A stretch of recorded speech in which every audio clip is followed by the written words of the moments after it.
I want to do have a little bit of change of pace now. I want to do an obit. This is Gary Mason. He died on the 6th of January this year.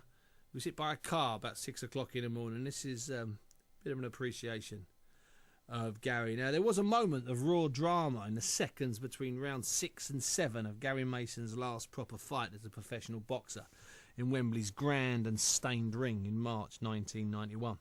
Mason was the defending British heavyweight champion, and after 6 rounds, 2 judges had him level. The referee, a kindly ex-amateur star called Larry O'Connell, had Mason in front by a slender margin. However, Mason's left eyebrow was cut and bleeding, and his right eye was totally lost under a grotesque swelling. More disturbing, his young opponent, Lennox Lewis, was hitting him at will. 12 months earlier, Mason had undergone surgery on his right retina, an eye that was no longer even visible. The pain was unbelievable, Mason told me. O'Connell traipsed to the corner, peered anxiously over the shoulders of the men desperately working on Mason's wounds, and was clearly intent on stopping what was slowly becoming too painful to watch. Instead, Mason's cuts man and good friend Danny Mancini mouthed, "Don't, it's his living."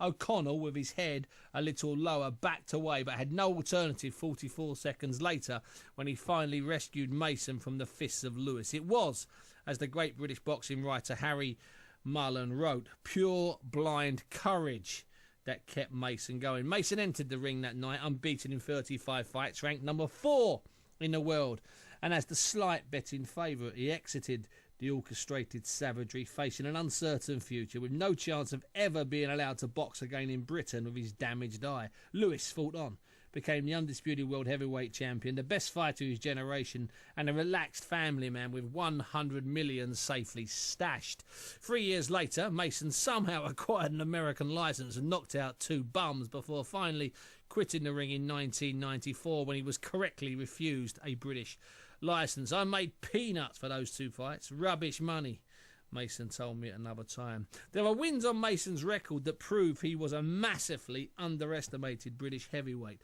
but the damaged retina sustained in a March 1990 fight finally ruined the proposed Mike Tyson fight, and eventually, after the Lewis loss, forced Mason to retire, having lost just once in 38 fights.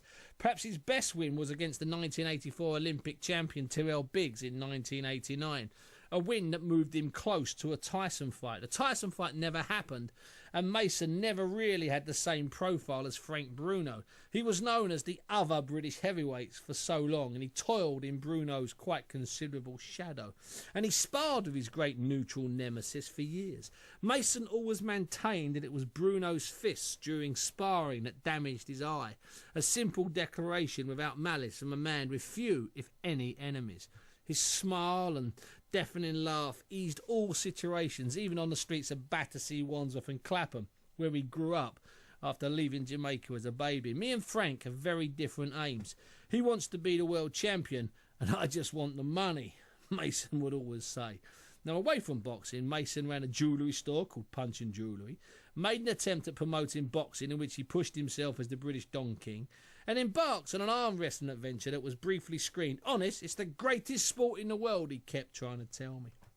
He played 3 professional games of rugby league for the London Broncos, scoring a try in his first match, but there were dull stints as a security guard in a hospital and too many anonymous years driving a taxi.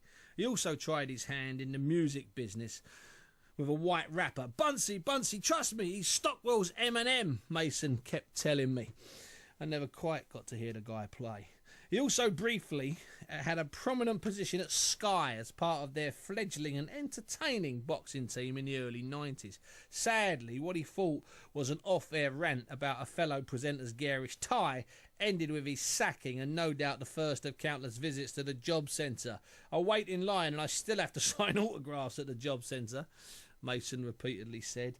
Anyway, in September 1991, Mason arrived at St Bart's Hospital late one night to meet with stricken boxer Michael Watson's mother Joan, who was staying in a tiny room next to the intensive care unit.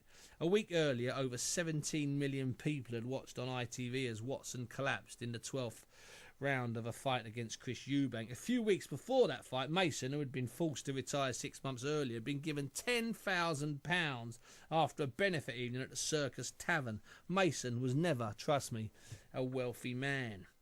He sat with Mrs. Watson, prayed with her, and then visited Michael, who had boxed on the same night when Mason made his debut in 1984. Mason cried as he stood over Watson's still body in the eerie glow of the intensive care unit.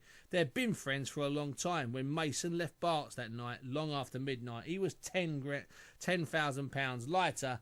Michael's family needs it more than me, he said. He refused every effort by me to make the donation public. Just over a year ago, I bumped into Mason in Shepherd's Bush one morning and invited him to be a guest on my BBC London show.